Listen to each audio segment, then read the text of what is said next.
واقف في يوم عرسه عند بابه، والفرح في وسط صدري له مباني. مرحبا مني ولا هي بالنيابة بالضيوف وبالقصيدة اللي حدان. أشهد إنه عنده قوة من رجابه، له ذي يمدح فعوله ما مدان. له كبر وسط رفعه وله رحابة، هو بالصدر الوسيع المرحباني. هذا القصيد وفاح مسكن ورحاب، وماني بشاعر ينفتن بالجديلة. يا مرحبا والشعر جوه معيزان، في عرس ابو محمد زبون الثقيلة. هذا سمي جد وبالفعل مهان، طبعه على جد يجيب النفيلة. مد الوفا والفعل يشهد وبرهان، فعله مثل ركض الخيول الاصيلة. هذا ولد رجال اسمه كحيلان، محمد يشيل الثقيلة. وشلون ما يفعل ورفعه لهم شان، عتبان لابت فعل ما هي قليلة.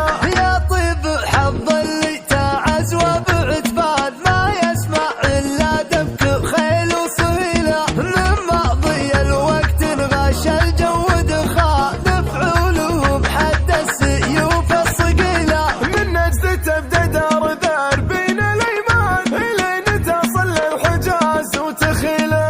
انا اشهد انهم من غنى الوقت هتان، وفعولهم فعل الرجال النبيله. استعدوا يا هلا الحفل البيوت انجزال، والله اني عاصب قدرتي وعقالها. شاعر من صلب وايل ووايل ظلال، اعتزادون الخوي والبيوت هلها.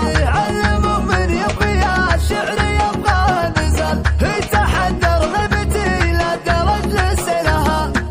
شاعر وبالقصيدة توبل ثم سال، سلم المنشد وخلى اللحن يبرى لها.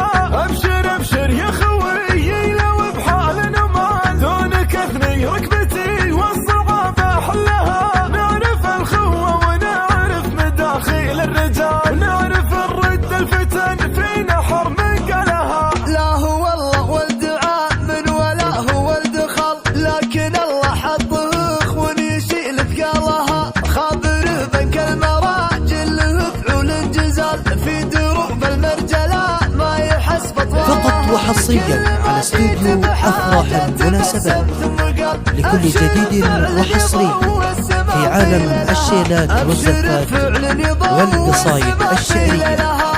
للطلب أو الاستفسار التواصل على واتساب 05 01 95 844. استوديو أفراح المناسبات.